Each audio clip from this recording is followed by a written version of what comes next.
ജീവൻ T വിയിലെ എല്ലാ മാന്യ പ്രേക്ഷകർക്കും അറേബ്യൻ ഫോക്കസ് എന്ന ഈ പ്രോഗ്രാമിലേക്ക് ഹാർദവമായ സ്വാഗതം. ഞാനിന്ന് ദുബായിലാണ്. ദുബായിലെ കിസൈസ് എന്ന പ്രദേശത്താണ്. ദുബായിലെ ഏറ്റവും വലിയ പ്രത്യേകത, ഒരുപാട് രാജ്യങ്ങളിലുള്ള ആൾക്കാർ ഒരുമിച്ച് അധിവസിക്കുന്ന ഒരു ഹബ്ബാണ് ദുബായ്. വളരെ കുറഞ്ഞ നാളുകൊണ്ട് ലോകത്തിൻ്റെ ഭൂപടത്തിൽ ഒരു പ്രധാന സ്ഥാനം നേടിക്കൊടുക്കുവാൻ ഇവിടുത്തെ ഭരണാധികാരികൾക്ക് കഴിഞ്ഞു എന്നുള്ളതാണ്. ഇവിടുത്തെ ഭരണാധികാരി His Highness Sheikh Mohammed bin Rashid Al മക്തൂമിൻ്റെ ഒരു ദീർഘവീക്ഷണമാണ് ഇതിൻ്റെ പിന്നിൽ. ഇന്ന് ഞാൻ നിങ്ങളുടെ മുമ്പിൽ അഭിമാനപൂർവ്വം പരിചയപ്പെടുത്തുവാൻ പോകുന്ന വ്യക്തി എറണാകുളം ജില്ലയിലെ മൂവാറ്റുപുഴ എന്ന പ്രദേശത്ത് നിന്ന് ഏതാണ്ട് 22 വർഷങ്ങൾക്ക് മുമ്പ് പ്രവാസ ജീവിതം ആരംഭിച്ച ശ്രീ ഷഫാൻ സലാമാണ്. അദ്ദേഹത്തിൻ്റെ പിതാവും അദ്ദേഹത്തിൻ്റെ ജ്യേഷ്ഠനുമാണ് പ്രവാസ ജീവിതത്തിലേക്ക് അദ്ദേഹത്തെ കൂട്ടിക്കൊണ്ടുവന്നത്. എഞ്ചിനീയറിംഗ് കഴിഞ്ഞ് പ്രവാസ ജീവിതം ആരംഭിച്ച ശ്രീ ഷഫാൻ സലാം ഇന്ന് വളരെയധികം ദുബായിലും ഷാർജയിലും UAE അറിയപ്പെടുന്ന ഒരു നല്ല ബിസിനസ്സുകാരനാണ്.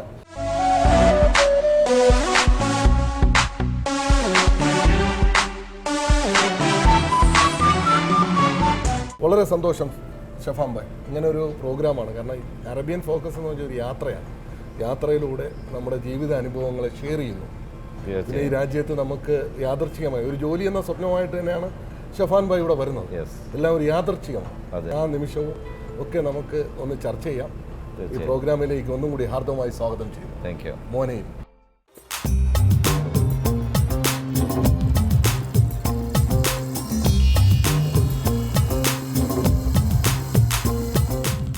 അറേബ്യൻ ഫോക്കസിൻ്റെ ഈ എപ്പിസോഡ് ഇവിടെ ആരംഭിക്കുകയാണ്. യാത്രയിലൂടെ ഒരുപാട് അനുഭവങ്ങൾ നമ്മൾ ഷെയർ ചെയ്യാൻ പോവുകയാണ്. ഓരോ വ്യക്തിയുടെ ജീവിതം സഫലമാകുന്നത് ഓരോ യാത്രയാണ്. ആ യാത്ര ഇവിടെ ആരംഭിക്കുകയാണ്.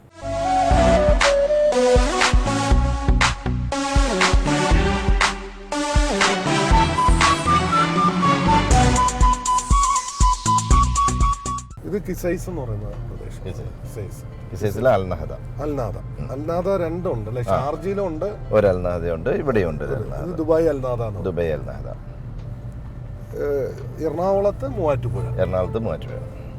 ഉപ്പ നേരത്തെ ലോഞ്ചില് ഗൾഫിലേക്ക് വന്നു. ഞാനൊക്കെ ജനിക്കുന്നതിന് മുമ്പ് എൻ്റെ മൂത്ത പെങ്ങള് ജനിച്ച സമയത്ത് കുടുംബത്തിൽ എത്ര അംഗങ്ങളാണ്? മൊത്തം 4 പേര്. ഞങ്ങൾ 3 ആണ്. മൂത്തത് പെങ്ങള്, രണ്ടാമത്തത് എൻ്റെ എൽഡർ ബ്രദർ. പുള്ളിയാണ് ഇങ്ങോട്ട് കൊണ്ടുവന്നതൊക്കെ. എൻ്റെ ജ്യേഷ്ഠൻ്റെ പേര് ഷംസുദ്ദീൻ സലാം. പുള്ളിയാണ് യഥാർത്ഥത്തിൽ ഒരുപക്ഷെ ബിസിനസ് ധൈര്യപൂർവ്വം മുന്നോട്ട് പോകാൻ തീർച്ചയായിട്ടും നമുക്ക് എല്ലാവിധ സഹായങ്ങളും ചെയ്തു തന്നത്. പിന്നെ മൂന്നാമത്തെ ഞാനാണ്. എൻ്റെ ഇളയത് അനിയൻ ഒരെണ്ണമുണ്ട്, പുള്ളി വർക്ക് ചെയ്യുന്നു. എല്ലാവരും ഇവിടെ ഉണ്ടായിരുന്നു എന്നുള്ളതാണ് സത്യം. എല്ലാവരും ഉണ്ട്. ഒരിക്കലും മറ്റു പ്രവാസികളെ പോലെയുള്ള ഒരു ബുദ്ധിമുട്ട് അങ്ങനെ അത്രയും ഇതായിട്ടുള്ളത് അറിഞ്ഞിട്ടില്ല. പക്ഷെ എന്നാലും നമ്മൾ പ്രൊഫഷണൽ ലൈഫിൽ സ്റ്റാർട്ട് ചെയ്യുമ്പോൾ ഉണ്ടാവുന്ന ബുദ്ധിമുട്ടുകൾ ഉണ്ടായിട്ടുണ്ട്. ഞാൻ 2000 ദിറംസിൽ വർക്ക് ചെയ്തിട്ടുണ്ട്. അവിടെ നിന്ന് സ്റ്റാർട്ട് ചെയ്തു. സ്കൂൾ വിദ്യാഭ്യാസം മൂവാറ്റുപുഴ, കോളേജ് വിദ്യാഭ്യാസവും മൂവാറ്റുപുഴ. അത് കഴിഞ്ഞ് നിർമ്മല കോളേജ്. വളരെ പ്രശസ്തമായ കോളേജാണ്. നിർമ്മല കോളേജില് പ്രീ ഡിഗ്രി കഴിഞ്ഞു. അത് കഴിഞ്ഞിട്ടാണ് എഞ്ചിനീയറിംഗിന് ഹോസ്റ്റൽ ജീവിതം. ശരിക്കും ഹോസ്റ്റൽ ജീവിതം ആരംഭിക്കുന്ന ബത്കലിലാണ്. ഒരു എൻജോയ് ചെയ്തു ശരിക്കും. എഞ്ചിനീയറിംഗിന്റെ ആ ഒരു പീരീഡാണ് ജീവിതത്തിലെ ഏറ്റവും വലിയ എൻജോയ്മെന്റ്. അതാണ് അവിടെയാണ് യഥാർത്ഥത്തിലെ ഫുട്ബോളിന്റെ ഒരു കമ്പം തുടങ്ങിയത്. കോളേജിൽ വെച്ചാണ്. അവിടെ നിന്നാണ് എൻ്റെ ഏറ്റവും വലിയ വഴിത്തിരി. അവിടെ യൂണിവേഴ്സിറ്റീനെ റെപ്രസെന്റ് ചെയ്തിട്ടുണ്ട്.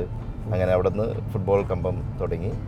പിന്നെ ഇപ്പൊ ഇവിടെ വന്ന് ഇലക്ട്രോണിക്സ് ആൻഡ് കമ്മ്യൂണിക്കേഷൻ കഴിഞ്ഞതിന് ശേഷം നാട്ടിലേക്ക് വീണ്ടും വരുന്നു. നാട്ടിലോട്ട് തിരിച്ചു വന്നു. പിന്നെ പ്ലാൻ എന്ന് പറയുന്നത് ഗൾഫ് തന്നെയാണ്. കാരണം എൽഡർ ബ്രദർ ഇവിടെ ഉണ്ട്, ഫാദറും ഇവിടെ ഉണ്ട്, സിസ്റ്ററും അളിയനും. അളിയനും നേരത്തെ ഇവിടെ സെറ്റിലാണ്. അതൊരു ഫൗണ്ടേഷൻ തന്നെയായിരുന്നു. ഭയങ്കര ഫൗണ്ടേഷനാണ്. ഇവിടെ വരുമ്പോൾ നമുക്കൊരു ടെൻഷൻ ഇല്ല. ഇവിടെ ആരാണ് നമ്മൾ റിസീവ് ചെയ്യുന്നതെന്നോ അല്ലെങ്കിൽ എവിടെ താമസിക്കുന്നു നാളെ എന്നുള്ളൊരു ടെൻഷൻ ഇല്ല. കാരണം കുറച്ച് നാള് സഹോദരിയുടെ കൂടെ തന്നെയായിരുന്നു താമസം. പക്ഷെ മാരേജ് കഴിഞ്ഞതിന് ശേഷമാണ് ഷഫാൻ ഭായ് വരുന്നത്. സാധാരണ ഗൾഫിലേക്ക് വന്ന് കുറെ നാള് ഇവിടെ സെറ്റിൽ ആയതിനു ശേഷമാണ് ആൾക്കാർ പോയി വിവാഹം കഴിക്കുന്നത്. ഇത് വളരെ ഓപ്പോസിറ്റ് ആണ് അല്ലേ? കാരണം എഞ്ചിനീയറിംഗ് കഴിഞ്ഞതിന് ശേഷം വിവാഹം കഴിച്ചു. മൂവാറ്റുപുഴയുള്ള വൈഫിന്റെ പേര് ജസ്ബിൻ. 3 കുട്ടികളാണ്. ഏറ്റവും ഇളയ ആളാണ് അദ്രസ്. ഔറോൺ സ്കൂളിൽ പഠിക്കുകയാണ്. ഉപ്പാടെ കാര്യങ്ങളൊക്കെ അദ്രസ് പറഞ്ഞു കേട്ടിട്ടുണ്ടോ? എന്ത് തോന്നി? ഇൻട്രസ്റ്റിംഗ്. എൻ്റെ പപ്പാക്ക് നല്ല ഫുട്ബോൾ അറിയാം, നല്ല ഇൻട്രസ്റ്റിംഗ് മാത്തമാറ്റിക്സ് നല്ലതായിട്ട് അറിയാം. മാത്സിന് അപ്പോൾ ട്യൂഷൻ എടുക്കുന്ന പപ്പ തന്നെയാണ്. May be. അപ്പം അദ്രോസിനും മാത്സിനോടാണോ ഇഷ്ടം? ഏറ്റവും കൂടുതൽ വളരെ ഈസി എന്ന് പറയുന്നത് മാത്സ് തന്നെയാണ് അല്ലേ? മാത്സ് തന്നെ. മാത്സ് തന്നെയാണ്. ഫുട്ബോളിനോടോ? ഫുട്ബോളും നല്ല ഞാൻ. ഏറ്റവും വലിയ അടുത്ത പെറ്റാണ് അദ്രോസ്. അപ്പൊ മറ്റ് ബ്രദേഴ്സിന് ഭയങ്കര വിഷമം തോന്നൂലേ? Who is the role model? എൻ്റെ റോൾ മോഡൽ എൻ്റെ പപ്പ. പപ്പ, ഗ്രേറ്റ് പപ്പ. വളരെ കൂടെ എപ്പോഴും കൂടെ ഉണ്ടാവും അല്ലേ? എപ്പോഴും ഉണ്ടാവും. ഏജ് ഡിഫറൻസ് കഴിഞ്ഞ് വന്നേക്കുന്ന മോനല്ലേ, അപ്പൊ അതിൻ്റെതായ ഒരു ഇതുണ്ടാവുമല്ലോ. മൂത്ത മകൻ ജനിച്ചതിന് ശേഷമാണ് ഇവിടെ വരുന്നത്. മൂത്ത മകന് 9 months ഉള്ളപ്പോഴാണ് അവർ ഇങ്ങോട്ട് വരുന്നത്. മൂത്ത മകന്റെ പേര് അൻഷുൽ ഹാഷ്മി. അൻഷുൽ ഹാഷ്മി. ഇപ്പൊ MBBS തേർഡ് ഇയർ ഞാനിപ്പോയ മെഡിക്കൽ യൂണിവേഴ്സിറ്റി മംഗലാപുരത്ത് പഠിക്കുന്നു. രണ്ടാമത്തെ ആളുടെ പേര് ഫാദിൽ ഫസ്ലി. ഇവിടെ ഒരു അമേരിക്കൻ യൂണിവേഴ്സിറ്റിയിൽ മെക്കാനിക്കൽ എഞ്ചിനീയറിംഗിന് ഫസ്റ്റ് ഇയർ പഠിക്കുന്നു. ഒരു സന്തോഷമായ ഒരു കുടുംബ ജീവിതവും ഷഫാൻ ഭായിക്ക് വളരെയധികം ഒരു വലിയ പിന്തുണ തന്നെയാണ്. മാഷാ അല്ലാഹ്, തീർച്ചയായിട്ടും. ഒരു ബിസിനസ്സുകാരൻ ആസ് വെൽ ആസ് നല്ല ഒരു കുടുംബനാഥൻ ആയിരിക്കാതെ അവരാണ് പറയേണ്ടത്. ബട്ട് തീർച്ചയായിട്ടും ഞാനിങ്ങനെ ബിസിനസ്സും കാര്യങ്ങളും ട്രാവൽ ചെയ്യാറുണ്ട്. അങ്ങനെ എല്ലാം പോകുന്നു, ബിസിനസ് നോക്കുന്നു. നമ്മുടെ ബിസിനസ്സിലൊക്കെ ലേറ്റായിട്ട് രാത്രികളിൽ ഒരു 11-11:30 ഒക്കെ വരുന്ന സന്ദർഭങ്ങളുണ്ടായ സമയങ്ങളുണ്ട്. അപ്പം എല്ലാം വൈഫാണ് കംപ്ലീറ്റ് പിള്ളേരുടെ ഇത്. അപ്പം ഞാൻ എപ്പോഴും പറയും വൈഫിനോട്, പിള്ളേർ നന്നായാൽ എൻ്റെ full credit it's yours, I don't want any credit. അതേപോലെ തന്നെ പിള്ളേർ എന്തെങ്കിലും മോശം അതിൻ്റെ ബ്ലെയിമും ഇറ്റ് വിൽ ബി യുവേഴ്സ് എന്നുള്ള ആ ഒരു ഇതാണ് നേരത്തെ പറഞ്ഞിരുന്നു. പക്ഷേ മാഷാ അല്ലാഹ് രണ്ട് കുട്ടികൾക്ക് നല്ല എഡ്യൂക്കേഷൻ കൊടുക്കാൻ കഴിഞ്ഞു. അവർ നല്ലൊരു ഇതിലേക്ക് അവരെ എത്തിച്ചു. ഇനി അദ്രോസിന്റെ കാര്യം കൂടെ മാത്രം. അദ്രസും നന്നായിട്ട് പഠിക്കുന്നുണ്ട്. സ്കൂളിലെ പ്രീഫെക്റ്റ് ആണ്. അങ്ങനെയൊക്കെ എല്ലായിട്ട് നന്നായിട്ട് കുഴപ്പമില്ല. ഇവിടെ തുടക്കത്തിലെ ഒരു ജോലിയായിരുന്നു അല്ലേ? കാരണം തുടക്കത്തിൽ ഞാനൊരു ഇലക്ട്രോണിക്സ് ഫേമിൽ ജോലിയായിരുന്നു. 6 months. ഒരു രണ്ടാമത്തെ വിസിറ്റ് ആയപ്പോഴാണ് എനിക്ക് ജോലി കിട്ടിയത്. വിസിറ്റ് വിസയിലാണ് വരുന്നത്. ബ്രദർ എടുത്ത് തന്ന ഒരു വിസിറ്റ് വിസയിലാണ് വരുന്നത്. ഒരു ഫസ്റ്റ് സാലറി 2000 dirhams ആയിരുന്നു. അതില് കുറച്ച് നാള് ജോലി ചെയ്തു. പക്ഷെ ഒരു ബിസിനസ് എന്ന് പറഞ്ഞൊരു ഓപ്ഷനിലേക്ക് പോകുമ്പോൾ അതിനൊരു വലിയൊരു സ്ട്രെങ്ത് കിട്ടിയത് ബ്രദർ തന്നെയാണ്. യു ഗോ ഹെഡ് എന്ന് പറഞ്ഞു. കാരണം നീ ഇൻവെസ്റ്റ് ചെയ്യാൻ ഞാൻ തയ്യാറാണ് എന്ന് പറഞ്ഞ് ആ ഒരു അഫെക്ഷൻ ശരിക്കും ബിസിനസ്സിനെ ഒരുപാട് ഡെവലപ്പ് ചെയ്യുന്നതിന് സഹായിച്ചു. വളരെ വളരെ സത്യമാണത്. കാരണം എനിക്കൊരു പെട്ടെന്നൊരു ഞാൻ വർക്ക് ചെയ്ത ഒരു അമേരിക്കൻ ഫേമിലാണ്. അവിടുത്തെ ഒരു മെയിൻ ആൾ, is a very famous guy, ഭയങ്കര ഇൻഡസ്ട്രിയിൽ ഭയങ്കര ഫേമസ് ആയിട്ടുള്ള ഒരാളാണ്. അയാളൊരു ഏജ്ഡ് ആണ്. അയാളെ പെട്ടെന്ന് വിളിച്ചിട്ട് എനിക്കൊരു ഓഫർ തരുവാണ്, you can start by yourself. ഞാൻ പറഞ്ഞു എൻ്റെ കയ്യിൽ പൈസ ഇല്ല. അപ്പോൾ അയാൾ പറഞ്ഞു ഓക്കെ, പൈസയ്ക്ക് പേര് അവർ ഗുഡ്സും ടെക്നോളജിയും അവർ തരും. ഓക്കെ, അപ്പം സ്റ്റാർട്ട് ചെയ്യാനുള്ള ഇത് വേണം. അപ്പം ഞാൻ എൻ്റെ ബ്രദറിനോട് കാര്യം പറഞ്ഞു. അപ്പോൾ ബ്രദർ പറഞ്ഞു ഒന്നും തിങ്ക് ചെയ്യേണ്ട, you go add with that, I will support you. പിന്നെ ബ്രദറിൻ്റെ ഒരു ഫ്രണ്ട് ഉണ്ടായിരുന്നു. ബ്രദറിൻ്റെ ഫ്രണ്ടിനെ വിളിച്ച് കാര്യം പറഞ്ഞ് പുള്ളീനെ കൊണ്ട് ഇൻവെസ്റ്റ് ചെയ്യിപ്പിച്ചു. ബ്രദറിന് ചെയ്യാമായിരുന്നു. അപ്പോൾ ബ്രദറിൻ്റെ ഫ്രണ്ട് കുറേ നാളായി ബ്രദറിനോട് ഇൻവെസ്റ്റ്മെൻറ്റ് പറഞ്ഞുകൊണ്ടിരിക്കുമായിരുന്നു പല കാര്യങ്ങളും. അപ്പോൾ പുള്ളി ഇതിൽ ബ്രദർ പറഞ്ഞു ചെയ്തോളാൻ പറഞ്ഞു, ഞാനുണ്ടാവും ബാക്കിൽ എന്ന് പറഞ്ഞിട്ട് അങ്ങനെ സ്റ്റാർട്ട് ചെയ്തതാണ് ഇലക്ട്രോണിക്സ് മേഖലയിലേക്ക് ആദ്യത്തെ ബിസിനസ് സംരംഭം. അതൊരു വളരെയധികം വിജയിച്ചു എന്നുള്ളതാണ്. തീർച്ചയായിട്ടും ഒരു ഷോർട്ട് ടൈം കൊണ്ട് വളരെ നന്നായിട്ട് വിജയിച്ചു. ഇൻഡസ്ട്രിയിൽ കുറച്ച് ആളുകൾ അറിയപ്പെടുന്ന രീതിയിൽ എത്താൻ കഴിഞ്ഞു. കുറച്ച് എംപ്ലോയ്മെന്റ് കൊടുക്കാൻ സാധിച്ചു. അങ്ങനെ എല്ലാം. അത് കഴിഞ്ഞിട്ടാണ് പിന്നെ ഫർണിച്ചർ ഇൻഡസ്ട്രിയിലേക്ക് പോകുന്നത്. പിന്നെ ഫർണിച്ചർ വന്നു, കോഫി ഷോപ്സ് വന്നു, റെസ്റ്റോറൻറ്റ്സ് വന്നു. എല്ലാത്തിലും ഒരു വ്യത്യസ്തത പുലർത്താൻ ഷഫാൻ ഭായി വളരെ ശ്രദ്ധിക്കുന്നുണ്ട്. ഫർണിച്ചർ രംഗത്ത് തന്നെ വളരെ വ്യത്യസ്തമായി. കാരണം ഒരു ഡിഫറെന്റ് മെറ്റീരിയൽസിനെയാണ് ഇമ്പോർട്ട് ചെയ്തുകൊണ്ട് ബിസിനസ്സിലേക്ക് കടന്നു വന്നത്. തീർച്ചയായിട്ടും അങ്ങനെ ഒരു ടെക്നിക്. അത് എന്താന്ന് വെച്ചാൽ അതിനുണ്ടായ സാഹചര്യം വെച്ചാൽ എൻ്റെ സിസ്റ്റർ മോനുണ്ട്, എൻ്റെ nephew, born and brought up here ആണ്. അൽദീഷ് കാസിം എന്നാണ് പേര്. എൻ്റെ എല്ലാ സംരംഭങ്ങളിലും ഹീസ് എ പാർട്ട്ണർ ഓൾസോ.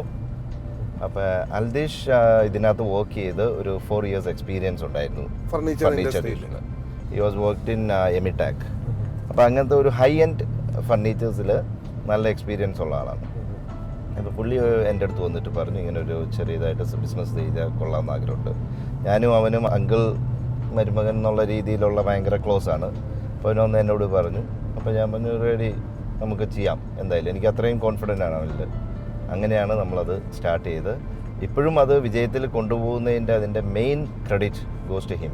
അത് കഴിഞ്ഞിട്ടാണ് കോഫി ഷോപ്പിലേക്ക് പോകുന്നത്. കോഫി ഷോപ്സ് അത് പ്രത്യേകിച്ച് എയർപോർട്ടിലേക്ക്, ഷാർജ എയർപോർട്ടിലും പിന്നെ റാസ് അൽ ഖൈമ എയർപോർട്ടിലും ഇമിഗ്രേഷനിലും പിന്നെ ഇമിഗ്രേഷൻ കഴിഞ്ഞിട്ടുള്ള ഡിപ്പാർച്ചർ സൈഡും അറൈവൽ സൈഡും 4 ഷോപ്പ്. 4 ഷോപ്പുണ്ട്. അത് കഴിഞ്ഞ് റെസ്റ്റോറൻറ്റ് റെസ്റ്റോറൻറ്റ് ജബൽ അലിയിൽ ഒരു അത്യാവശ്യം നല്ല ഒരു ഇതിലുള്ള റെസ്റ്റോറൻ്റാണ്.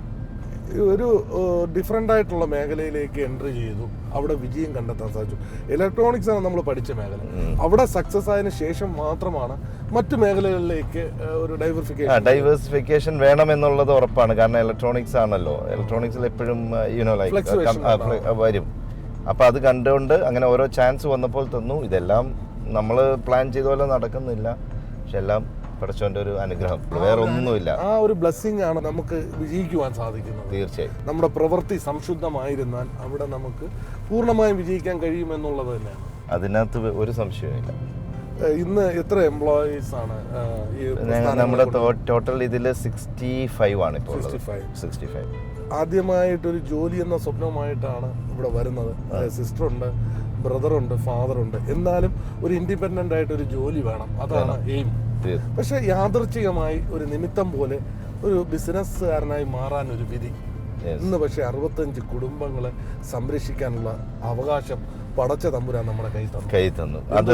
അത് ഭയങ്കര ഒരു മനസ്സിനൊരു സുഖമാണ് കിട്ടുന്നത്. ഈ അടുത്ത് എൻ്റെ ഒരു എംപ്ലോയി അതിങ്ങനെ ഒരു സംസാരിച്ചു, നിങ്ങളെ കാരണമാണ് നമ്മുടെ കുടുംബം പോകുന്നതെന്ന്.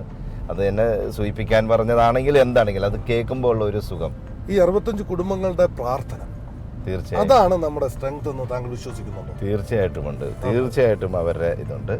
പിന്നെ എൻ്റെ നാട്ടിലുള്ള എൻ്റെ ഉപ്പ എനിക്കിപ്പോൾ ഇല്ല, 12 വർഷമായി. നമ്മുടെ ജീവിതത്തിൽ ഏറ്റവും കൂടുതൽ സ്വാധീനിച്ച 2 വ്യക്തികൾ നമ്മുടെ ഉപ്പായും ഉമ്മായും തന്നെയാണ്. അതിന് പകരം വെക്കാൻ വേറെ ഒന്നുമില്ല. അപ്പൊ എത്രത്തോളമാണ് താങ്കളുടെ ജീവിതത്തിൽ ഉപ്പായും ഉമ്മായും സ്വാധീനിച്ചിട്ടുള്ളത്? ഉപ്പയുടെ സ്വാധീനം എന്ന് പറഞ്ഞാൽ ഇന്നും ഉപ്പ മരിച്ചിട്ട് 12 വർഷമായി. ഒരു വെള്ളിയാഴ്ച പോലും എനിക്ക് കടന്നു പോകാറില്ല ഞാൻ ഉപ്പാക്ക് വേണ്ടി പ്രാർത്ഥിക്കാത്ത. അത്രത്തോളം. കാരണം എന്താണെന്ന് വെച്ചാൽ ഞങ്ങളന്ന് ഞങ്ങളുടെ ഫാമിലിയിൽ കുറേ പേരുണ്ട്, നോർമൽ പഠിത്തവും ഇതുമായിട്ട് നടക്കുന്നവരും പഠിക്കാത്തവരും അങ്ങനെ ഇതായിട്ട്. അപ്പോൾ ഉപ്പാക്ക് ഭയങ്കര നിർബന്ധമാണ് നമ്മുടെ പിള്ളേര് പഠിച്ചിരിക്കണം. അപ്പോൾ എന്നോടൊക്കെ ലാസ്റ്റ് പറഞ്ഞത്, നിനക്ക് പഠിക്കാവുന്നതിൻ്റെ മാക്സിമം പഠിക്കുക, നീ പഠിക്കുക, എൻ്റെ ലാസ്റ്റ് ഇത് സ്ഥലം വിറ്റിട്ടാണെങ്കിലും നിങ്ങളെല്ലാം പഠിപ്പിക്കും. എഡ്യൂക്കേഷൻ അത്ര ഇമ്പോർട്ടൻസ് ആണ് തന്നത്. അതുകൊണ്ട് മാത്രമാണ് ഞാൻ എഞ്ചിനീയറിങ്ങിന് പോകാനൊക്കെ ഉള്ള റീസൺ അതുകൊണ്ടാണ്. ശരിക്കും ഉപ്പാടെ ആ ഒരു സ്വാധീനം നമ്മളെ ഇൻഫ്ലുവൻസ് ചെയ്തു എന്നുള്ളതാണ്. കാരണം ഒരുപാട് കാര്യങ്ങൾ വളരെ ഒരു ആസ് എ ബിസിനസ്മാൻ ആയിട്ട് ഇപ്പോൾ ഇവിടെ നിൽക്കുമ്പോഴും ഉപ്പ ഒരുപാട് അഡ്വൈസ് തന്നിട്ടുണ്ട്. തീർച്ചയായിട്ടും. ഇന്ന് ഞാൻ എൻ്റെ കുട്ടികളോട് ഓരോ കാര്യങ്ങൾ പറയുമ്പോൾ അറിയാതെ എൻ്റെ മനസ്സിൽ ഓർമ്മ വരുവാണ് ഉപ്പ എന്നെ അന്ന് പറഞ്ഞ കാര്യങ്ങൾ. അത് ഭയങ്കര ഒരു ഇതാണ്. അതുപോലെ തന്നെ ഉപ്പ മരിച്ചിട്ട് 12 വർഷം. പിന്നെ എല്ലാ കാര്യങ്ങളും നമ്മളെ കൺട്രോൾ ഉമ്മയാണ്. ഉമ്മായും നമ്മുടെ ജീവിതത്തിൽ ഒരുപാട്. ഉമ്മായും എൻ്റെ പെങ്ങളും, മൂത്ത പെങ്ങളെന്ന് പറയുമ്പോൾ ഷമീം കാസിം എന്നിട്ട് അവരൊക്കെ ശരിക്കും ഒരു മദറിന് തുല്യമായി തന്നെയാണ് ഉള്ളത്. അളിയനും കാസിം ഇവിടെയുള്ള പക്ഷേ അവർ രണ്ടുപേരും തന്നെയാണ് അന്ന് താമസിക്കാൻ നമുക്കൊരു സൗകര്യം, എല്ലാവിധ സപ്പോർട്ടും. കാരണം നമ്മളെ ഗൈഡ് ചെയ്തത് ശരിക്കും നമ്മളുടെ എല്ലാ കാര്യത്തിലും നമുക്കൊരു സ്വാധീനിച്ചിട്ടുണ്ട് എന്നുള്ളതാണ്. തീർച്ചയായും. അതുപോലെ തന്നെ മൂത്ത ജ്യേഷ്ഠന്റെ ഒരു അഡ്വൈസ് ഉണ്ടായിരുന്നു. ഡെഫിനറ്റ് ആയിട്ടും എപ്പോഴും ഉണ്ട്. പല സന്ദർഭങ്ങളിലും നമ്മുടെ ഏത് സന്ദർഭങ്ങളിലാണ് ആവശ്യമുള്ള ആ സമയം. ഏറ്റവും നമ്മൾ ബിസിനസ്സിൻ്റെ ഇടയിൽ ഒരു ഡൗൺ ഉണ്ടായ ഒരു ചെറിയ ടൈമിൽ പോലും പുള്ളിയുടെ കംപ്ലീറ്റ് സപ്പോർട്ട് കിട്ടിയിരുന്നു. അത് ഒരുവിധം ബ്രദേഴ്സ് ഒന്നും ചെയ്യാൻ പറ്റാത്ത അത്രയും വലിയ സപ്പോർട്ടൊക്കെ ചെയ്തിട്ടുണ്ട്. ഈ രാജ്യത്തിൽ നേരത്തെ പറഞ്ഞു, കാരണം ഒരു സ്വാതന്ത്ര്യത്തോടെ ബിസിനസ് ചെയ്യാനുള്ള ഒരു അവകാശമാണ്, ഒരു നല്ല സുരക്ഷിതത്വം. നമുക്ക് ഇൻവെസ്റ്റ്മെന്റിന് ഒരു 100% ഗ്യാരണ്ടി. ഡെഫിനറ്റ്ലി. അത് എത്രത്തോളം ഇവിടെ അതാണ് ഒരു രാജ്യത്തും അത്രയും ഉണ്ടാവില്ല. അത്രയും കൂടുതൽ ബിസിനസ് ഫ്രണ്ട്ലി ആയിട്ടുള്ള ഒരു കൺട്രി ഞാൻ കണ്ടിട്ടില്ല. ഇത്രയും ട്രാവൽ ചെയ്തിട്ട് വേൾഡ് വൈഡ് ഇത്രയും ഇതായിട്ടുള്ള ഈസിയാണ് ട്രാൻസ്പെറൻസി. ആൻഡ് ദ മോസ്റ്റ് ഏറ്റവും ഇമ്പോർട്ടൻ്റ് ആയിട്ട് പറയേണ്ട ഫാക്ടർ എന്ന് വെച്ചാൽ മറ്റുള്ള ഇപ്പോൾ കൊറിയയിൽ നിന്നും ചൈനയിൽ നിന്നുള്ളവരൊക്കെ അവർക്കൊന്നും ബിലീവ് ചെയ്യാൻ പറ്റുന്നില്ല. നമ്മളിവിടെ മില്യൺസിൻ്റെ ബിസിനസ് ചെയ്യുന്നത് വെറും ട്രസ്റ്റ് കൊണ്ട് മാത്രമാണ്. ട്രസ്റ്റ് കൊണ്ട് അത്രയും നമ്മൾ ആ ട്രസ്റ്റ് കീപ്പിംഗ് ആണ് എല്ലാവരും അങ്ങോട്ടും ഇങ്ങോട്ടും എല്ലാവരും ചെയ്യുന്നത്. ഓക്കെ, കുറച്ച് അതും ഇതുമൊക്കെ ഉണ്ടാവാം, ബട്ട് ആ ട്രസ്റ്റ് വെച്ചിട്ടാണ് ബിസിനസ് ഇവിടെ ഇതായിട്ട് പോകുന്നത്. ഈ ഫ്രൈഡേ ഇങ്ങനെയുള്ള ഓഫ് ഡേയ്സിനൊക്കെ ഫാമിലിയുടെ തന്നെയാണ്? ഫാമിലിയുടെ കൂടെ ആയിരിക്കും ഫാമിലിയായിട്ട് ട്രാവൽ ചെയ്യാനൊക്കെ? ട്രാവൽ ചെയ്യാനും, അപ്പോൾ നമ്മൾ ഇങ്ങനെ ഹത്ത ലൈൻ അങ്ങനത്തെ സ്ഥലങ്ങളിൽ പോകാനും ഒക്കെ ആയിട്ടുള്ള ഒരു ഇതാണ്. പിന്നെ ഫാമിലി, പിന്നെ ഇതുണ്ട്, ഞങ്ങൾ കസിൻസ് കുറേ പേരുണ്ട്, റിലേറ്റീവ്സ് ഉണ്ട്. ഗെറ്റ് ടുഗദർ എപ്പോഴും ഉണ്ടാവും, ഓൾവേസ് അതുണ്ടാവും. പിന്നെ ഇതിന് പുറത്തു അങ്ങനെയൊക്കെ എല്ലാം. എഞ്ചിനീയറിംഗ് കോളേജിന്റെ അലുമിനിയുടെ ദുബായിയുടെ പ്രസിഡന്റ്. ദുബായിയുടെ ഞങ്ങൾക്ക് അങ്ങനെ ഒരു ഇതില്ല, അങ്ങനത്തെ ഒരു ഇതില്ല ഞങ്ങളുടെ അലുമിനിയിൽ, ഡിസിഗ്നേഷൻ ഇല്ല. ബട്ട് ദുബായിയുടെ മെയിൻ കോർഡിനേറ്റർ ആണ്. കാരണം അങ്ങനെ ഓരോ എമിറേറ്റ്സിലും ഓരോ കോർഡിനേറ്റേഴ്സ് ഉണ്ടാവും. ബട്ട് ഇതിലെല്ലാവരും കൂടെ തീരുമാനിച്ചിട്ടുള്ള ഒരു ഗെറ്റ് ടുഗദർ ആയിരിക്കും. പക്ഷെ അത് വളരെ ഒരു ഡിഫറെന്റ് ആയിട്ട് തോന്നുന്നു. ഒരുപാട് ചാരിറ്റി ചെയ്യുന്നുണ്ട് അതുവഴി. അതാണ് ഏറ്റവും പ്രത്യേകതയായിട്ട് തോന്നി. കാര്യം സാധാരണ ഒരു ഗെറ്റ് ടുഗദറായി ഒരു പാർട്ടിയൊക്കെ അങ്ങനെയുള്ളതിൽ നിന്നെല്ലാം വ്യത്യസ്തമായിട്ട് ഈ ഒരു ഗെറ്റ് ടുഗദറിന്റെ ഏറ്റവും വലിയൊരു കാര്യം എന്ന് വെച്ചാൽ അവശത അനുഭവിക്കുന്ന ഒരു സമൂഹത്തിന് വേണ്ടി, സൊസൈറ്റിക്ക് വേണ്ടി നന്മ ചെയ്യുന്നു. അതാണ് ഈ അലുമിനിയുടെ ഏറ്റവും വലിയ. ഞങ്ങളുടെ ഒരു ചെറിയ ഒരു സമയം കൊണ്ട് തന്നെ ഞങ്ങളൊരു ഒരു 3 പേരുടെ ജീവിതം രക്ഷിച്ചിട്ടുണ്ട്. ഞങ്ങളുടെ കൂടെ തന്നെ ഉണ്ടായിരുന്നു, ഞങ്ങളുടെ കൂടെ പഠിച്ച ജൂനിയറായിട്ട് പഠിച്ചിരുന്ന പിള്ളേരായിരുന്നു. അതിലൊരാൾ പെട്ടെന്ന് ഒരു ആക്സിഡൻ്റ് ഉണ്ടായി. അത് ഭയങ്കര ഒരു ഇതാണത്. അറൗണ്ട് 6 lakhs rupees എങ്ങാണ്ട് അവർ പറഞ്ഞിരുന്നത് നാട്ടിലെന്തോ. അപ്പോൾ ഇവർ തീരെ ഇല്ല, അവരുടെ ഫാമിലി, വൈഫും കുട്ടിയും മാത്രം ഫാമിലിയിൽ നിന്ന് അകന്ന് നിൽക്കുന്നു. മദ്രാസിലുള്ളതാണ്, തമിഴ് ആണ്. അപ്പോൾ 2 daysനുള്ളിൽ ഒപ്പിക്കണം. അതായത് ഫ്രൈഡേ ആണ് ഞങ്ങൾക്ക് ഇൻഫർമേഷൻ നാട്ടിൽ നിന്ന് കിട്ടുന്നത്. മൺഡേ രാവിലെ അവൻ്റെ അക്കൗണ്ടിൽ 6 lakhs ചെയ്യാൻ പറഞ്ഞോളൂ.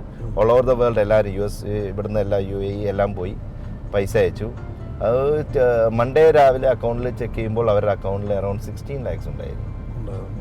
ഭയങ്കര ഒരു ഇതാണ്. അവൻ്റെ ലൈഫ് സേവ് ചെയ്തു. പിന്നെ വേറൊരാളുടെ ഇപ്പോൾ ഇത് നടന്നുകൊണ്ടിരിക്കും, കിഡ്നി ട്രാൻസ്പ്ലാന്റേഷൻ. ഞങ്ങളുടെ ഒരു സീനിയർ പയ്യനാണ്, അവൻ്റെ കിഡ്നി ട്രാൻസ്പ്ലാന്റേഷൻ്റെ ഫൈനൽ ഇതിലാണ് ഉള്ളത്. അപ്പോൾ എല്ലാം ഞങ്ങളൊരു അത്യാവശ്യം നന്നായിട്ട് ഇത് ചെയ്യുന്നുണ്ട്. കോളേജിൻ്റെ അലുമിനി വളരെ നന്നായിട്ട് ചെയ്യുന്നുണ്ട്.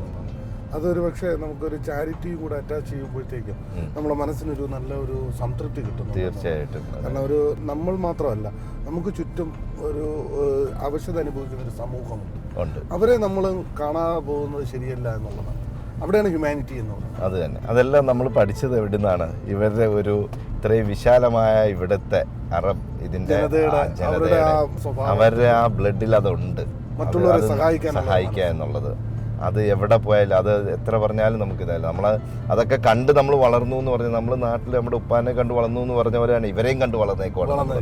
2 സ്റ്റേജാണ് നമുക്ക്. അതെ, നമ്മുടെ മാതാപിതാക്കൾ നമ്മളെ പഠിപ്പിക്കുന്നു. പിന്നെ നമ്മൾ രണ്ടാമത്തെ സ്റ്റേജ് ഇവിടെ ജോലി ചെയ്യാൻ വരുമ്പോൾ നമ്മൾ ഇവിടെ നിന്ന് പഠിക്കുന്നു. ഈ 2 പാഠങ്ങളാകുമ്പോൾ ഒരു പെർഫെക്റ്റ് പേഴ്സണായിട്ട് നമ്മൾ അത് തന്നെ മാറും. ഈ കഴിഞ്ഞു പോയ 22 വർഷത്തെ പ്രവാസ ജീവിതം ഒന്ന് റിവേഴ്സ് ചെയ്യുമ്പോൾ ഇപ്പോൾ എന്ത് തോന്നുന്നു?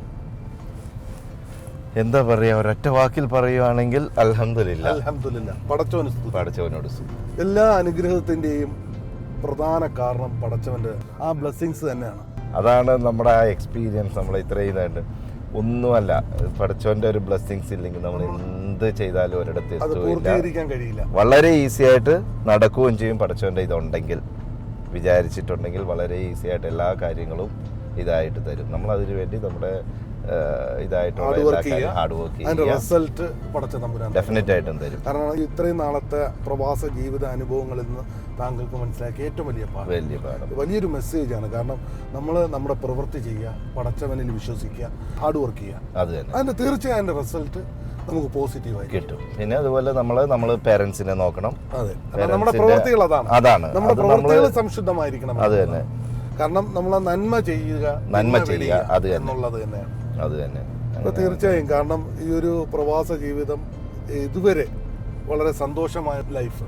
ഇനി ഫ്യൂച്ചറിൽ എന്തൊക്കെയാണ് പ്ലാൻ ചെയ്യുന്നത്? ഞാനത് സത്യം പറഞ്ഞാൽ കൂടുതൽ അങ്ങോട്ടൊരു വലിയൊരു പ്ലാൻ ചെയ്ത് മൂവ് ചെയ്യുന്നതല്ല. എന്തെങ്കിലും ഇടയിൽ വരുമ്പോൾ നമ്മൾ അതിനകത്തൊരു റൈറ്റ് ഡിസിഷൻ എടുക്കുന്നു എന്നുള്ളതാണ്. റൈറ്റ് ഡിസിഷൻ എടുക്കുന്നതിൽ ഞാൻ എപ്പോഴും പറയാറുണ്ട്, നമ്മളായിട്ട് എടുക്കുന്ന ഒരു റൈറ്റ് ഡിസിഷൻസ് അല്ല, അത് കമ്മിങ് ഫ്രം ദ ഗോഡ്. അപ്പോൾ ഒരു പെട്ടെന്നൊരു തോന്നലാണ് നമുക്കൊരു ഉള്ളിൽ നിന്നുള്ളൊരു തോന്നലിൽ അത് പല കാര്യങ്ങളും ഞാൻ എടുക്കുന്നതാണ്. അല്ലാതെ ഒരു വലിയൊരു പ്ലാൻ ചെയ്തൊരു മൂവ്മെന്റ് ഒന്നും നടത്താറില്ല. യാദൃച്ഛികമായി നമുക്കൊന്ന് സംഭവിക്കുന്നു. വരുമ്പോൾ എനിക്ക് എന്താണോ, എനിക്ക് ഉള്ളിൽ നിന്നൊരു ഫീലിംഗ് വരും, ദിസ് ഈസ് ഗുഡ് എന്നുള്ളൊരു ഫീലിംഗ് വരും. പിന്നെ നമ്മുടെ എക്സ്പീരിയൻസ് ഉണ്ടല്ലോ, അതിൽ നിന്ന് മനസ്സിലാവും. പിന്നെ എത്രയോ ഓഫറുകൾ വരുന്നു, പല ബിസിനസ്സിൻ്റെ ഇത് വരുമ്പോഴും നമുക്ക് ഇത്രയും എക്സ്പീരിയൻസ് ആയി, നമുക്കറിയാം ഈ പറയുന്നതിൽ എത്രയുണ്ട്, ഒരുവിധമൊക്കെ അറിയാൻ പറ്റും. ഒരു 30-40% മനസ്സിലാവും ജെന്യൂൻ കേസ് ഓർ നോട്ട്. പിന്നെ നമ്മളങ്ങ് ഡിസിഷൻ എടുക്കുവാണ്. അത് അത് വെച്ചിട്ട് തന്നെയാണ് മുന്നോട്ട് അത് തന്നെയാണ് ബിസിനസ്സിൽ ഏറ്റവും പ്രധാനപ്പെട്ട ഒരു കാര്യമാണ് റൈറ്റ് ഡിസിഷൻ. ആ റൈറ്റ് ഡിസിഷൻ ആയിട്ട് നമ്മളത് ഫോർവേഡ് ചെയ്താൽ അവിടെ സക്സസ് ആവും. ഡെഫിനറ്റ്. വളരെ ഹെൽത്ത് കോൺഷ്യസ് ആണ്, വർക്കൗട്ട് ചെയ്യുന്നുണ്ട്. വർക്കൗട്ട് ചെയ്യുന്നുണ്ട്. മെയിൻ ഇത് തന്നെ വീക്ക്ലി ഫുട്ബോൾ. ഒരു ക്രേസി. ഒരു സാധാരണ ഒരു ബിസിനസ്സുകാരനെ സംബന്ധിച്ചിടത്തോളം വളരെ ടെൻഷൻഡ് ആയിരിക്കും. വളരെ താങ്കളെ സംബന്ധിച്ചിടത്തോളം വളരെ റിലാക്സ്ഡ് ആണ്. അതിന്റെ ഒരു സീക്രട്ട്. ഡെഫിനറ്റ്. അത് ഞാൻ അറൗണ്ട് ഒരു 35 ഇയേഴ്സ് വരെ ഞാനും ഇതേപോലെ തന്നെ ഒരു ഇതായിട്ട് നല്ല ഹാർഡ് വർക്ക് ചെയ്യലും ഭയങ്കര ഓവർ വർക്ക് ചെയ്യലും എല്ലാം ഉണ്ടായിരുന്നു. Then I understood. പിന്നെ ഞാൻ ഇതായിട്ട് മനസ്സിലാക്കി എടുത്തു, ലൈഫിൽ മണി മാത്രമല്ല എല്ലാം, ലൈഫിൻ്റെ ആ ക്വാളിറ്റി ഓഫ് ലൈഫ്. എൻ്റെ ഫാദർ അങ്ങനെയായിരുന്നു. അതുകൊണ്ട് എനിക്ക് മനസ്സിലായി quality of life is more important than ഇങ്ങനെ ബാങ്ക് ബാലൻസോ അതിലൊന്നും അല്ല കാര്യം. അപ്പോൾ നമുക്ക് എല്ലാം വേണം, എല്ലാം കൂടി തന്നെ ലൈഫ്. നമ്മുടെ മുഖത്ത് കാണുന്ന എല്ലാ സന്തോഷത്തിൻ്റെയും പ്രധാന കാരണം നമ്മുടെ ഫാമിലിയുടെ ഒരു വലിയ ഇതാണ്. അല്ലെങ്കിൽ നമുക്കിങ്ങനെ വീട്ടിൽ വരുമ്പോൾ എപ്പോഴും ഒരു നാഗിങ് ടൈപ്പുള്ള ഒരു ക്യാരക്ടറുള്ള ഒരു വൈഫ് അങ്ങനത്തെയൊക്കെ ഒരു ലൈഫാണെങ്കിൽ നമുക്ക് ഒരിക്കലും അങ്ങനെ ഇതാവാൻ പറ്റില്ല, സക്സസ് ആവാൻ കഴിയില്ല ഒരിക്കലും. എത്ര കഴിവുള്ള ഒരാളായിരുന്നാലും പറ്റില്ല, മുന്നോട്ട് പോകാനും പറ്റില്ല. ഇത് തന്നെയാണ് കാരണം താങ്കൾ പറഞ്ഞ പോലെ എല്ലാം ദൈവാനുഗ്രഹം. നല്ല കുടുംബം തന്നു, നമ്മളനുസരിച്ച് നല്ല മക്കളെ തന്നു. അത് തന്നെയാണ് ജീവിതത്തിലെ ഏറ്റവും വലിയ സമ്പാദ്യം. അതാണ്. ഇനി മുന്നോട്ടുള്ള യാത്രയും ഒരുപാട് നന്മകൾ പടച്ച തമ്പുരാൻ താങ്കൾക്ക് തരട്ടെ. അതാണ് ഇനിയുള്ള അടുത്ത ഏറ്റവും വലിയ ആഗ്രഹവും. അങ്ങനത്തെ ഒരു ലൈഫിനോടാണ് ആഗ്രഹം, അല്ലാതെ വലിയൊരു ഇതല്ല. എനിക്ക് അങ്ങനത്തെ പ്ലാനിങ് കുറച്ചുണ്ട്. അതായത് നമുക്ക് കഴിയാവുന്നവരെ സഹായിക്കുക, അങ്ങനത്തെയൊക്കെ ഉള്ള ഓരോ ഇതുണ്ട്. അത് കാരണം സമൂഹത്തിനോട് ഒരുപാട് നമുക്ക് അത് അവർക്ക് വേണ്ടി കുറച്ച് സമയം സ്പെൻഡ് ചെയ്യാം. ഞങ്ങൾ അതിനുള്ള ഒരു കൂട്ടായ്മയിൽ ഇപ്പോൾ ഉള്ളത്. ഓൾറെഡി ഞങ്ങൾക്ക് അതിന്റെ ബേസ് ഉണ്ട്, ഞങ്ങളുടെ കോളേജിന്റെ ഇതായിട്ടുള്ള ബേസ് ഉണ്ട്. അതിൽ ഞങ്ങൾ ഒരു വലിയൊരു രീതിയിലുള്ള മൂവ്മെന്റ് നടത്തിക്കൊണ്ടിരിക്കുകയാണ്. ഞങ്ങൾ ആരും വയസ്സായ സമയത്ത് ആരും ബുദ്ധിമുട്ടരുത്, അങ്ങനത്തെയൊക്കെ ഉള്ള ഇതും അവരെ ഇതാക്കാനുള്ള ഇതും അങ്ങനെ എല്ലാം പല കാര്യങ്ങളും ഇതും ചെയ്തുകൊണ്ടാണ് ഞങ്ങൾ ശരിക്കും ഒരു പ്രവാസ ലൈഫ് എൻജോയ് ചെയ്യുന്നത്. തീർച്ചയായിട്ടും. കാരണം ഇത്രയും എന്താ വെച്ചാൽ പഠിച്ചുകൊണ്ട് ഇതുകൊണ്ട് ഇത്രയെങ്കിലും വിജയിക്കാൻ കഴിഞ്ഞുകൊണ്ട് പ്രതീക്ഷിക്കാതെ തീർച്ചയായിട്ടും പ്രതീക്ഷിക്കാതെ ഇതായതുകൊണ്ട് നമുക്ക് സമയവും ഇതും എല്ലാം ഉണ്ട്. എല്ലാത്തിനും വേണ്ടി വെക്കാനുള്ള ടൈമുണ്ട്. നമ്മളിപ്പോൾ എല്ലാ ഷോപ്പുകളിലും എല്ലാ ഓഫീസുകളിലും ഒന്നും എപ്പോഴും പോയി ഇങ്ങനെ എവറി ഡേ ഇങ്ങനെ ഇതായിട്ട് പോയി ഭയങ്കര ഒരു ഇതല്ല. നമ്മളെല്ലായിടത്തും മാനേജേഴ്സ് ഉണ്ട്, എല്ലാം ഉണ്ട്. അപ്പോൾ അവർ വിളിക്കുന്നുണ്ട്, എവറി ഡേ മോർണിംഗ് വിളിക്കുന്നുണ്ട്. അങ്ങനെയൊക്കെയുള്ള ഒരു ഇതാണ്. ഒരു ഹെവി ഒരു വർക്ക് എന്നും പറഞ്ഞിട്ടുള്ള ഒരു കംപ്ലീറ്റ് ലൈഫിലോട്ട് പോകാൻ എനിക്ക് തീരെ താല്പര്യമില്ല. കാരണം ആ സമയത്ത് നമ്മൾ ഒരുപാട് ഹാർഡ് വർക്ക് ചെയ്തിട്ടുണ്ട്. ഒരു സിസ്റ്റത്തിൽ വന്നു, ഫോളോ അപ്പ് ചെയ്താൽ അതാണ് നമ്മൾ ചെയ്തുകൊണ്ടിരിക്കുന്നത്. ഇപ്പം നാട്ടിലൊക്കെ പോകാറുണ്ട്, ഇടയ്ക്കിടയ്ക്ക് പോകാറുണ്ട്. ഉമ്മ ഇടയ്ക്കിടയ്ക്ക് ഇങ്ങോട്ട് വരാറുണ്ട്. പിന്നെ അതുപോലെ വൈഫിൻ്റെ ഉമ്മായും വാപ്പായും ഉണ്ട്. അവരും എല്ലാം ഇടയ്ക്കിടയ്ക്ക് ഇങ്ങോട്ട് വരാറുണ്ട്. അപ്പോൾ അവർ വന്ന് പോയിട്ട് 3 മാസം 4 മാസം ആയിട്ടുള്ളൂ. അപ്പോൾ അവരും അവിടെ നാട്ടിലുണ്ട്. അപ്പോൾ അവരെയൊക്കെ കാണാൻ വേണ്ടി ഹോം അവേ ഫ്രം ഹോം തന്നെയാണ് ഞങ്ങൾക്ക്. കാരണം എല്ലാവരും ഉണ്ട്. കാരണം നാടും ദുബായും തമ്മിൽ യാതൊരു വ്യത്യാസവും ഇല്ല. ഇപ്പോൾ സത്യം പറഞ്ഞാൽ ഏറ്റവും വലിയൊരു ഫീലിംഗ് ഇപ്പോൾ ലാസ്റ്റ് ഒരു 2 ഇയേഴ്സില്ല, അത് പറയാതെ വയ്യ, പലർക്കും ഉണ്ടാവും ഇവിടുത്തെ. ഇപ്പോൾ എനിക്ക് ശരിക്കും പറഞ്ഞാൽ നാട്ടിനേക്കാളും ഐ മീൻ ലൈക്ക് പണ്ടൊക്കെ നമ്മൾ നാട്ടിൽ പോകുമ്പോൾ ആലോചിക്കുന്നത് പുറത്തിറങ്ങി കഴിഞ്ഞാൽ 10 പേര് നമ്മളോട് ഹായ് പറയാണ്ട് ബൈ പറയാണ്ട്. ഇന്ന് അത്രയും അതും അതിൽ കൂടുതലുമാണ് ഞാനിപ്പോൾ ദുബായിൽ. ഞങ്ങൾ അത്രയും ഫീൽ ഫ്രീ. ഇപ്പം നാട്ടിലോട്ട് പോകണം എന്നുള്ള ഒരു ഹെവി ഒരു ഹോം സിക്നെസ്സോ അങ്ങനത്തെ ഒന്നുമില്ല, ഒരിക്കലും ഇല്ല. തോന്നുമ്പോൾ ഒന്ന് പോയി ജസ്റ്റ് ഒരു ചേഞ്ചിന് പോയി. പക്ഷെ we are very very comfortable ഇവിടെ ദുബായ് ദാൻ ഇന്ത്യ. ഇപ്പം ഇറ്റ്സ് എ ഫാക്ട്. വളരെ ഒരു ചുരുങ്ങിയ സമയം കൊണ്ട് ഒരുപാട് കാര്യങ്ങൾ നമ്മൾ ചർച്ച ചെയ്തു. കാരണം എന്ന് വെച്ചാൽ നമ്മളിവിടെ ജീവിതം, ഓരോ പ്രവാസിയുടെ ജീവിതം ഒരുപാട് അനുഭവങ്ങളുണ്ട്, നമുക്ക് പഠിക്കാനുള്ള വലിയ പാഠപുസ്തകം തന്നെ. എന്തായാലും അതിനൊരു ഷെയർ ചെയ്യാൻ ഈ യാത്രയിലൂടെ നമുക്ക് സാധിച്ച ഒരുപാട് നന്ദിയുണ്ട്. Thank you very much. Thank you so much. കൊച്ചു അതിഥി നമ്മുടെ അദ്രോസ് ഐമാൻ. ആ പേര് ഡിഫറെന്റ് ആണ്, അറബിക് നെയിമാണ്. Intelligent and lucky. You also. Okay, thank you.